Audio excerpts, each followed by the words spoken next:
Hello all, welcome back to my channel Priyanka's kitchen and blogs. ఈరోజైతే నేను మీకు ఈ స్వీట్ పొటాటోతో హాట్ ఎలా ప్రిపేర్ చేసుకోవాలో చూపించబోతున్నాను. సో చాలామంది ఏంటంటే స్వీట్ పొటాటోతో స్వీట్ అయితే చేసుకొని చూసుంటారు, బట్ హాట్ స్నాక్ అయితే ఇప్పుడు నేను మీకు చూపించబోతున్నాను. ముందుగా అయితే మనం వీటిని ఇలా పీల్ చేసి పక్కన ఉంచుకోవాలి. 2 స్వీట్ పొటాటోస్ తీసుకుంటున్నాను.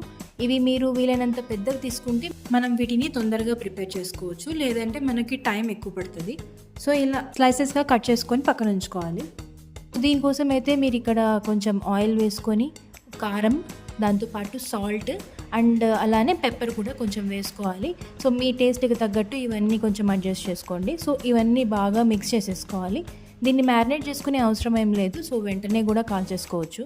అండ్ ఇవి ఇలా అన్నీ బాగా మిక్స్ అయిపోయిన తర్వాత మనం పెనం పెట్టుకొని దాని మీద ఆయిల్ అయినా యూస్ చేసుకోవచ్చు, లేదంటే గీ అయినా యూస్ చేసుకోవచ్చు.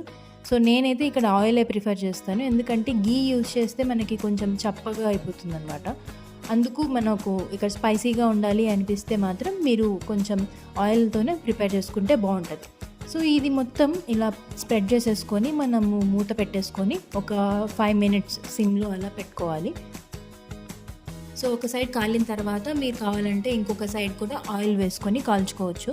సో ఇలా 2 సైడ్స్ కూడా మనము లో టు మీడియం ఫ్లేమ్లో ఉంచుకొని మనం నిదానంగా కాల్చుకోవాలి. సో అప్పుడే మనకి మంచి టేస్ట్ వస్తుంది అండ్ ఇవి కూడా బాగా కాలుతాయి. సో మీరు హై పెట్టేశారనుకోండి మాడిపోతుంది ఇది. సో ఇలా మూత క్లోజ్ చేసుకొని మనకు 2 సైడ్స్ కాల్చుకుంటూ ఉండాలి.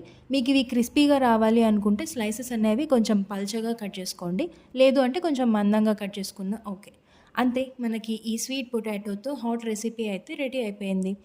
మీరు కూడా ఈ రెసిపీని ట్రై చేసి ఎలా వచ్చిందో కామెంట్ చేయండి. ఈ వీడియో కనుక మీకు నచ్చినట్టయితే please like, share and subscribe to my channel.